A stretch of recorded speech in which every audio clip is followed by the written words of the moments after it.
You know the feeling of leaving a room more tired than when you entered. You gave the advice, you stayed late, you paid the bill with a smile you did not feel, and somehow you are the one apologizing on the way out. You replay the talk in the car and hear yourself say, "It is fine. It is no big deal. It is what friends do." Then the body answers with a heaviness that has its own vocabulary. Tight throat, hollow chest, a pressure behind the eyes that never quite becomes tears. You tell yourself to be grateful for company. You tell yourself loyalty matters. Inside, something small and honest whispers that you are being used. To be honest, this recognition hurts because it collides with the person you have tried so hard to be. The reliable one, the generous one, the one who never makes it about themselves. You learn that love arrives when you are useful and disappears when you have needs. So you trained your face to look calm and your voice to sound kind, even when the bill is your energy, your time, your self-respect. You carry the night on your back and call it friendship. You wake up with resentment that tastes like shame. The story says you are noble. The body says you are exhausted. There is a particular loneliness that comes from being surrounded and unfed. You sit at tables where laughter is loud and you still feel alone. You pick up calls that start with your name and turn into a monologue you could recite for them. You receive invitations that are requests in disguise. You offer one small truth and watch the room change temperature. The conversation slides back to their weather. You go silent to keep the peace and leave with a headache that announces the price of staying invisible. Most people will not say this out loud. Some friendships are transactions dressed as care. You are the listener, the driver, the fixer, the wallet, the buffer, the bridge. You are the one who remembers birthdays and secrets and emergency contacts. When you stumble, the phone goes quiet. When you say no, the warmth thins. When you stop performing ease, you learn how conditional the bond has been. It is not that they hate you, it is that your usefulness has been confused with loyalty. They have been trained by your yes. You have been trained to provide it. This might sound harsh, but there is a part of you that participates. Not because you are weak, because you are loyal to an old survival rule. Be easy to love by disappearing. Be safe by being needed. Stay valuable by staying available. These rules once kept you close to people who did not know how to meet you. Now they keep you far from yourself. The cost shows up as a body that cannot rest, a calendar filled with everyone else's emergencies, a life that feels managed by other people's appetites. There is a quiet calculation that happens before every favor. You scan for the price and then tell yourself you can afford it. You bargain with your own signals. The throat tightens and you say it is only a small thing. The chest sinks and you say you will recover on the weekend. The anger flickers and you call it unkind. You smile and sign the contract again. The contract says you will keep the peace even if it costs you. The contract says you will earn your place at the table one sacrifice at a time. The contract says your no is dangerous, you keep paying, and you keep starving. You are not imagining the pattern. Friends who only reach out when they need something are not confused. They are responding to a system that has been profitable for them and costly for you. They have learned that you do not require reciprocity to stay. They have learned that your boundaries melt under warmth and urgency. They have learned that your guilt is stronger than your grief. This is not a moral indictment. It is a map of how the roles have been arranged and rehearsed. Here is what they do not tell their patients in glossy language. Being used feels familiar when tenderness once meant usefulness. The comfort of the role is real. You know exactly who you are when you are the helper. You know exactly what to do when someone else is falling apart. Your nervous system relaxes as long as your needs stay off stage. The moment you try to step into the light, old alarms ring. You call the alarm humility. It is fear dressed as virtue. The body tells the truth long before the mind catches up. The way your shoulders rise near your ears when a certain name appears on your phone. The way your stomach drops when an invitation comes with a heavy silence between the lines. The way you brace before you open your messages because you already know what is waiting. These are not random sensations. They are data. They are your own life asking you to stop selling yourself at the door. Not everyone is ready to hear this, and that is all right. There is grief in admitting that some of your friendships are built on your disappearance. There is fear in imagining who stays if you stop being a permanent yes. There is rage in seeing how long you have carried what others would not lift. There is also relief in naming what has been true. Relief that feels like a breath you have been holding for years. Relief that sounds like a spine returning to your body inch by inch. By the end of this video, you will understand why people use you, why you allow it without meaning to, and how this pain becomes the beginning of your strength. You will see the hidden rules that keep you compliant and the simple moves that start returning your life to your hands. For now, stay with the ache. It is not condemning you. It is telling you the arrangement has reached its limit and something in you is ready to stop paying the old price. Positive advice tells you to keep giving and trust that goodness comes back. Be kind and kindness returns. Stay patient and they will notice. Shine brighter and you will attract better people. To be honest, this sounds comforting and leaves you unprotected. Kindness without discernment becomes currency for people who know how to spend it. Patience without a line turns into permission for neglect. Shining without a boundary makes you easy to find and easy to use. Good energy does not filter takers. Clarity does. Productivity offers a cleaner illusion. Organize harder. Fit everyone in. Reply faster. Become so efficient that you can carry 2 lives and call it balance. The calendar looks elegant while your body falls through the cracks. And efficiency hides the truth that this is not a time problem. It is a contract problem. You are solving exploitation with better logistics. Logistics cannot replace a backbone. Self-help gives the sweetest promise. Read the right book and you will learn the sentence that finally earns reciprocity. Learn attachment styles and your friend will become secure. Memorize empathy scripts and the one who takes will start to give. Here is what they do not tell their patients. Insight without a line breeds better explanations for the same old pain. You end up diagnosing a pattern you still refuse to interrupt.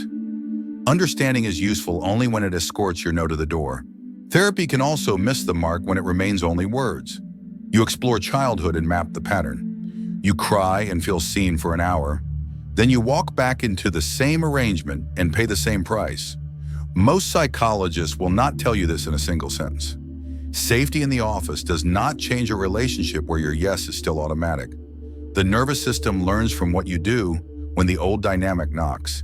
It updates when your mouth stays aligned with your chest. Culture sells politeness as a personality and calls it virtue. Be nice. Do not be difficult. Keep the peace. A real friend sticks around no matter what. This script rewards people who take and punishes anyone who names a cost. You swallow the bill to be good. Good turns into invisible. Invisible turns into resentful. Resentment signals a debt that truth has not collected yet. There is an illusion about boundaries that keeps many people stuck. Say the line once and everything will change. Post a quote and the room will adjust. Boundaries are not slogans. Boundaries are behavior you repeat when your body tightens and the other person pushes. A line that is not enforced is a hope. Hope is kind. It is not a plan. The people who benefit from your collapse already know your limits are soft. They will test them until your actions teach a different lesson. Another illusion says that loyalty earns love. Stay through their storms and they will finally see you. Carry what they refuse to carry and they will cherish you. Loyalty without self-respect becomes labor without wages. You prove your devotion and train them to expect it. You call this unconditional friendship. Your body calls it self-abandonment. The ache you feel is not pettiness. It is the invoice for a one-sided contract. Spiritual language turns the trap into a doctrine when used without backbone. Forgive endlessly. Give without keeping score. See the best in everyone. These ideals are beautiful when paired with discernment. Without discernment, they erase you. Forgiveness that keeps you in harm is not healing. Giving that costs your dignity is not compassion. Seeing the best while ignoring the worst is not wisdom. It is a blindfold. Family training cements the role. Do not be selfish. Be grateful. Do not make trouble. If closeness once depended on usefulness, your adult friendships will replay the bargain. You will rush to soothe discomfort and call it love. You will prepay for belonging with favors. You will measure your worth in tasks completed. The loop continues because it feels like home. Home is not always healthy. Familiar is not the same as true. There is another mechanism that hooks you deeper. Intermittent kindness. A warm message arrives after 3 weeks of silence. A thank you lands after the third favor. A burst of attention appears when you finally pull away. Your nervous system lights up like a slot machine and convinces you the odds have changed. This is not transformation. This is reinforcement. The occasional reward keeps you close while the pattern remains intact. Here is what they do not tell their patients in glossy language. People do not use you only because they are selfish. They use you because you signal that you will absorb the cost. Your words say one thing and your actions say another. You say you are busy and you stay. You say it hurts and you joke. You say this cannot continue, and then you rescue the plan at the last minute. They believe the behavior. So do you. This might sound harsh, but the myth that better selflessness fixes relationships is the quietest way to disappear. Selflessness without self-respect invites exploitation. Balance comes from a paradox. You honor your care for others, and you refuse to trade your dignity to keep them comfortable. The people who can love you will adjust. The people who cannot will accuse you of changing. They are correct. You are changing the contract. To be honest, time will not heal this on its own. Time without a new move builds scar tissue over the same wound. Communication will not heal this if it is only elegant words that do not alter behavior. Positive energy will not heal this if your body still says yes while your chest sinks. The fix begins in silence where you admit the price and in action where you stop paying it. Not everyone is ready to hear this. Naming exploitation threatens the version of you that earned belonging by being available. It threatens the roles that made you feel necessary. It threatens the peace that was only possible because you kept disappearing. The fear you feel while hearing this is proof that the truth is close. The moment after fear is relief, but there is something even scarier than being used, and we will get to that. If your chest feels heavy because you recognize yourself in these patterns, if you are tired of paying the quiet bill for other people's comfort, if this feels like it's about you, subscribe to the channel. The algorithm will show this to others ready to face their shadow. To be honest, people who use you do not appear out of thin air. They arrive through doors you learn to hold open. Freud had a plain phrase for the way we keep choosing the same pain. Repetition compulsion. The nervous system reaches for what it already knows because familiarity feels safer than uncertainty. If closeness once meant service, your body will relax around takers and tense around givers. The tension feels like danger, and you mistake the calm of being useful for love. The loop renews itself without a single word spoken. Jung offered a map that makes this less mysterious. The shadow is everything you had to hide to secure belonging. Need that would have asked someone to show up. Anger that would have protected a line. Ambition that would have claimed real space. Pleasure that would have made you bright in rooms that preferred you dim. You did not delete these forces, you stored them. When they knock, you call them selfish or dramatic and push them back into the basement. Takers can feel that basement in you like a draft under a door. They sense that you will not let your own need breathe. They offer the role that keeps the door shut while they enjoy the heat from the rest of the house. Under the floorboards, the stored material knots itself into living patterns. Depth psychology calls them complexes. A caretaking knot forms around the belief that usefulness earns love. A perfection knot forms around the terror that any need will be punished. A control knot forms around the vow that if you hold everything together, you will never be abandoned. When a knot gets touched, it takes over the inner room and decides your moves. Your mouth says yes while your chest sinks. Your face smiles while your jaw locks. Insight alone does not cut these knots because the knots live in sensation first and sentences second. Here is what they do not tell their patients with enough bluntness. Codependency is not simply neediness. It is a survival strategy that trades self for proximity. When the critic inside you punishes your anger and shames your need, you outsource dignity to other people and beg them to give it back with crumbs of approval. The critic calls this virtue. The body calls it exile. Most psychologists will not say it this directly. People use you because your system signals that you will absorb the cost quietly. You think you are communicating limits. Your posture communicates collapse before the first sentence leaves your mouth. Attachment adds another layer. If love used to arrive unpredictably, your system learned to chase crumbs and celebrate droughts that end in a sprinkle. Intermittent warmth becomes intoxicating. A brief thank you after a string of asks lights up the slot machine in your chest.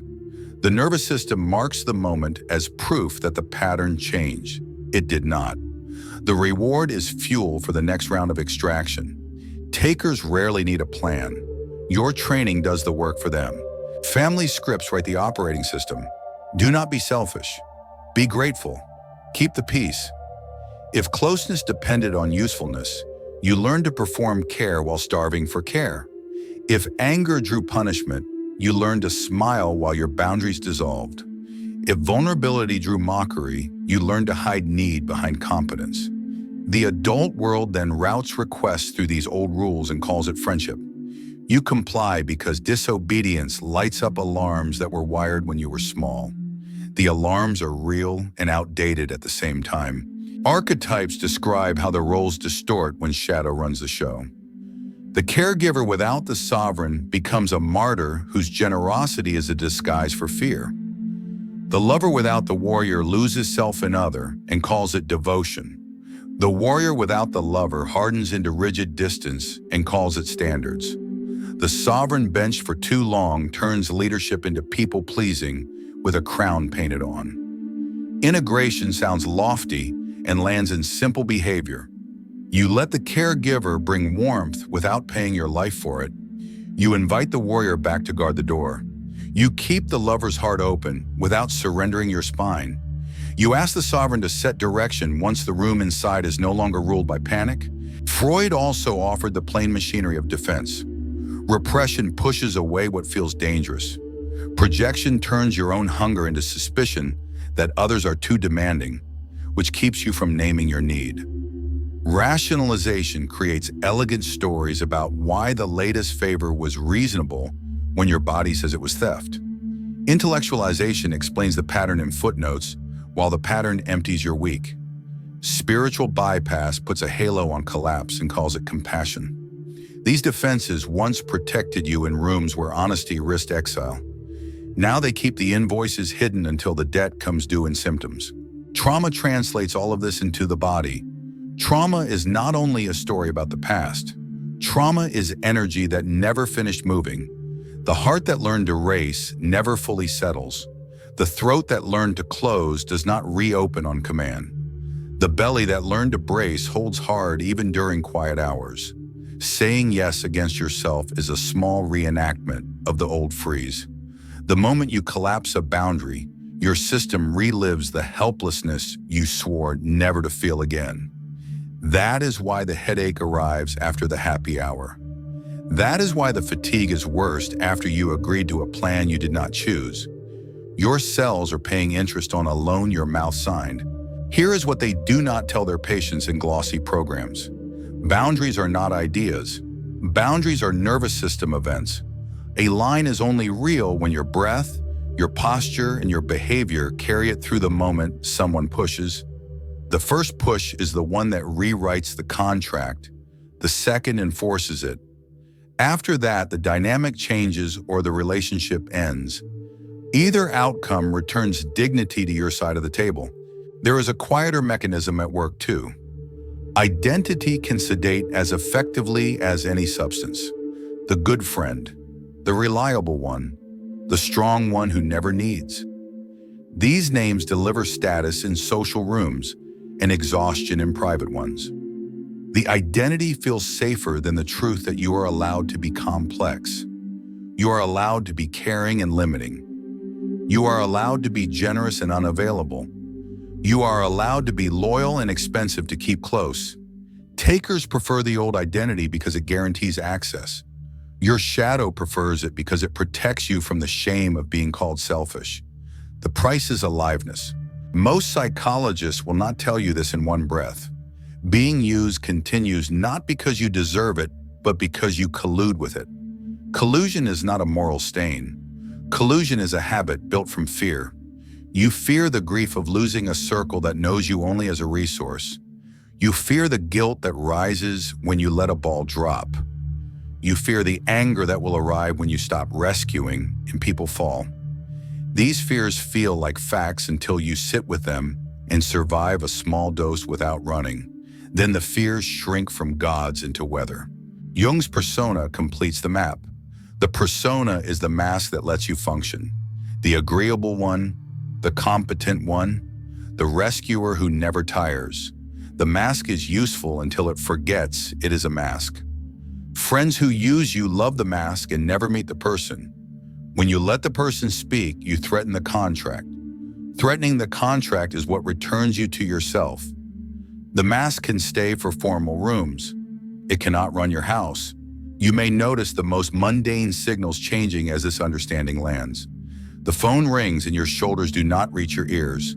An invitation arrives and your stomach does not drop before you even read the details. A favor is asked and you pause rather than apologize for the pause. These micro shifts matter because they are how the system learns a new rule.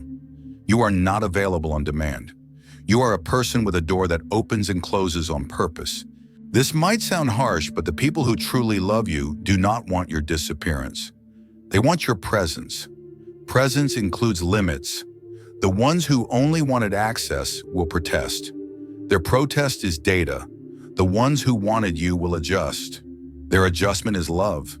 You cannot discover either truth while you are busy being what everyone needs. Not everyone is ready to hear this, and that is all right. Readiness is not a personality trait. Readiness is a choice to trade performative loyalty for honest relationship. It is the decision to disappoint others rather than abandon yourself. It is the courage to let silence sit between a request and your answer so your body can vote before your training does. And here comes the most painful truth. They are not your problem as much as your silences.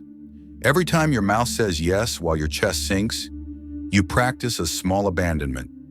Every time you soften a boundary to keep the room warm, you trade dignity for temporary peace. Every time you rescue what another adult dropped, you teach them to drop it again. You are not doing this because you are broken. You are doing this because an older version of you believed disappearance was the price of love. The bill arrives as exhaustion, resentment, and a life that treats you like a resource instead of a person. To be honest, the people who use you have been following your training. You taught them that warmth opens your door and guilt keeps it open. You taught them that urgency beats your plans and flattery beats your limits. They are not magicians. They are opportunists in a system you help maintain. Naming this does not make you the villain. It makes you the adult in the room. Adults end contracts that bankrupt them. Most psychologists will not tell you this in a single breath. Your anger is not the problem. Your anger is the part of you that still knows the value of your life. It rises at the exact place where you left yourself. When you label that rise as selfish and swallow it, you turn off your internal alarm and call the resulting quiet maturity. That quiet is not maturity. That quiet is the sound of a boundary collapsing. When a boundary collapses, intimacy collapses with it. Here is what they do not tell their patients. Exploitation continues because it is familiar, not because you deserve it. Familiar feels safe to a nervous system shaped by unpredictability. Your body relaxes around roles that cost you because the script is known. You tense around people who do not want to use you because real reciprocity demands you show up as a full person. Showing up means needs, lines, and the risk of being called difficult. You would rather be praised for being easy than risk being real. The praise is a leash.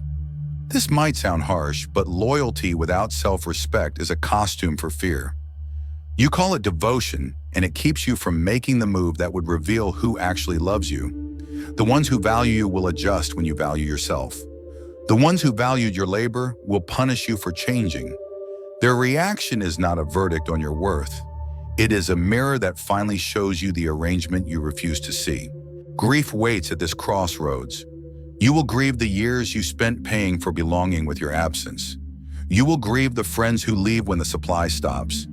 You will grieve the version of you that believed ease would earn care. Let grief work. It clears the space where your life can return. Rage stands beside grief like a guard. When it is clean, it does not destroy. It protects the door while you move the furniture back inside. Not everyone is ready to hear this. The illusion that kindness alone keeps you safe has been blessed by families, bosses, and communities who benefited from your collapse. You were given medals for endurance while your humanity went hungry. Taking those medals off will feel like betrayal. It is not betrayal, it is graduation. You step out of the role of the useful and into the role of a person who costs something to keep close. The paradox is simple. The more you try to preserve connection by erasing yourself, the less connection you actually have. People cannot touch a ghost. Presence is expensive because it includes your limits. Presence is also the only thing worth offering. The real enemy was never the friend who asked too much. The real enemy was the part of you that kept saying yes to disappear. Most tools sound impressive until the message arrives with that familiar urgency, and your mouth moves faster than your chest. To be honest, the only practices that change this dynamic are the ones your body can do when pressure is high. Think small, repeatable, and enforceable. Safety first, intensity second. Begin with a boundary audit you can feel. Write 3 names that drain you most, and beside each, write the body signal that appears before you say yes. Throat tight, chest heavy, belly cold. This list is not drama, it is a map of early warning signs. The rule becomes simple. If the signal appears, you pause, not later. Now, a pause is a boundary in embryonic form. Install the pause with your body, not only with ideas. Unclench the jaw. Let the shoulders drop an inch. Place a palm on the sternum and wait until the breath meets your hand. Look around the actual room. Name a few ordinary details under your breath. A door frame, a mug, a crease in the curtain. You are telling your nervous system that the past is not in charge of this moment. Most psychologists will not tell you this in one sentence. Boundaries begin as physiology. Create micro-policies that remove debate. Policies are pre-decisions that protect you when guilt tries to negotiate. Examples that work in real life. I do not commit on the spot. I respond during set windows. I do not loan money to friends. I reserve weekends for rest and chosen people. I leave any conversation that turns insulting. Emergencies of life and limb are the exception. Policies turn your yes into a scarce resource and teach others to plan. Practice truth lines that protect connection without self-erasure. Speak them exactly and stop talking. I am not available for that. I want to stay in this friendship, and I need reciprocity for it to remain healthy. I will help with planning, not with execution. I am stepping back from this role, and I wish you well finding support. You will feel heat in your chest. Stay long enough to let it crest and fall. The line becomes real only when your breath and posture carry it through the first push. Use pendulation when guilt surges. place attention on the difficult sensation for a few breaths, then anchor attention in your feet or hands, back and forth like a tide. You are teaching your system that intensity has exits that are not collapse. Range is resilience. Guilt loses its throne when your body learns that heat does not equal danger. Use titration so you do not flood. Take discomfort in sips and then orient to the room. Allow the wave for a handful of breaths and then name what you see. Repeat. The goal is capacity, not heroics. This same method applies to difficult talks. One clear line, one pause, one next step. You are replacing performance with presence. Run a weekly resentment harvest. List 3 resentments without polishing the language. Then write the unpaid contract beneath each. I give rides, they give nothing. I listen deeply, they shrug me off. I fix plans, they cancel without consequence.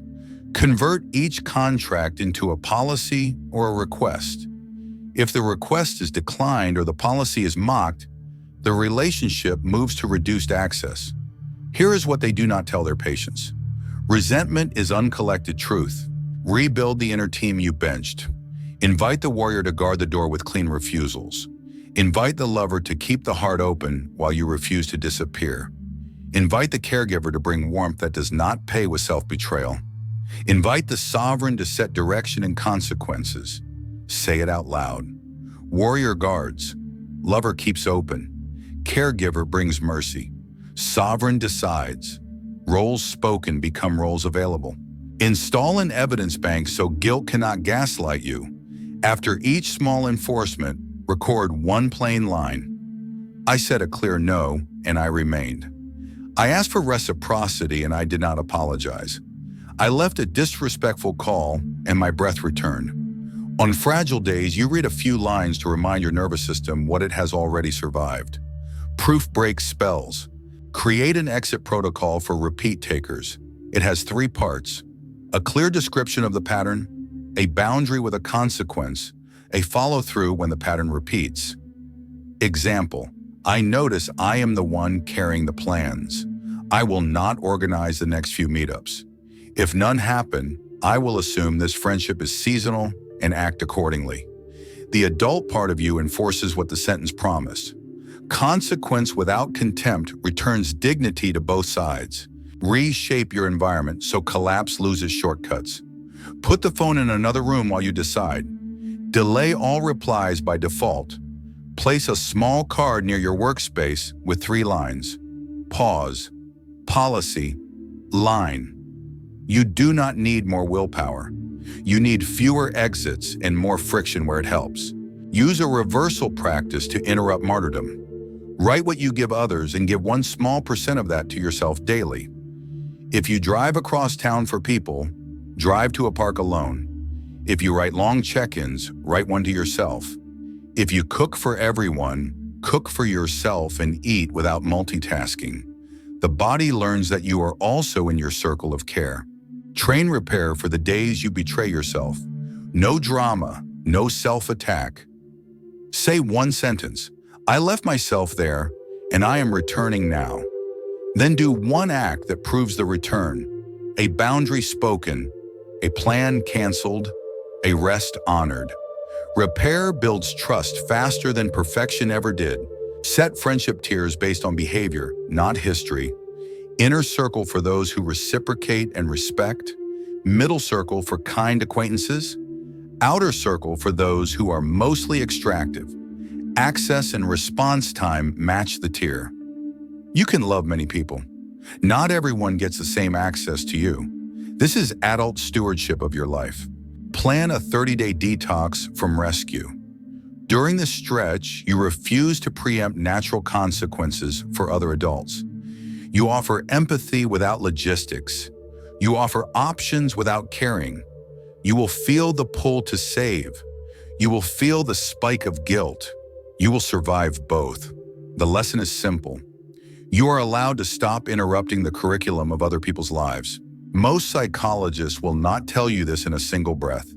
Your body decides before you think. Train the body first and the mind will follow. Each pause teaches your system that you have time.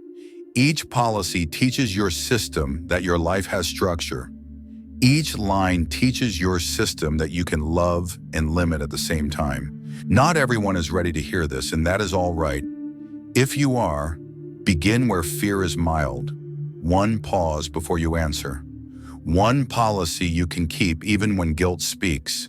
One truth line delivered without apology. One small exit from a role that has been eating you. Repeat tomorrow. The first few enforcements will feel like betrayal, then they will feel like breath, then they will feel like home. You stayed long enough to name the price you have been paying, and you chose yourself without turning bitter. That matters. To be honest, dignity does not sound loud. It sounds like a calm no delivered once. It looks like a door that opens because you want to, not because someone knocked loudly enough. It feels like breath returning when you stop rescuing what was never yours to carry. You did not become hard, you became clear. You cannot stop every person who takes. You can stop providing the script they use. You can end the contract that required your disappearance. You can choose presence over performance and connection over compliance. Some people will adjust and meet you. Some will leave because access has ended. That split is not tragedy. That split is the truth showing its face. Most psychologists will not say this in one breath. Real friendship does not demand your collapse. It requires a self to meet. Limits are not cruelty. Limits are the shape of love when it includes you. The grief that rises as you change is part of the return. Let it move. It clears the room where a steadier life can sit down. Not everyone is ready to hear this, and that is all right. We are building a space for those who are, a place where care has a spine, a place where generosity does not mean servitude, a place where your time, your body, and your voice belong to you first, so what you give is clean. If you saw yourself in these words, write in the comments, "I no longer run from pain." Let's see how many are ready for the truth. If you feel it's time to meet your shadow, write, "My darkness is my strength." Let's build a community of those unafraid to look within. If you're ready to drop the mask, write, "I take off the mask." Let's see who's ready for real life. If this video changed something in you, write, "I accept my shadow." Make it your vow to yourself. This is only the beginning.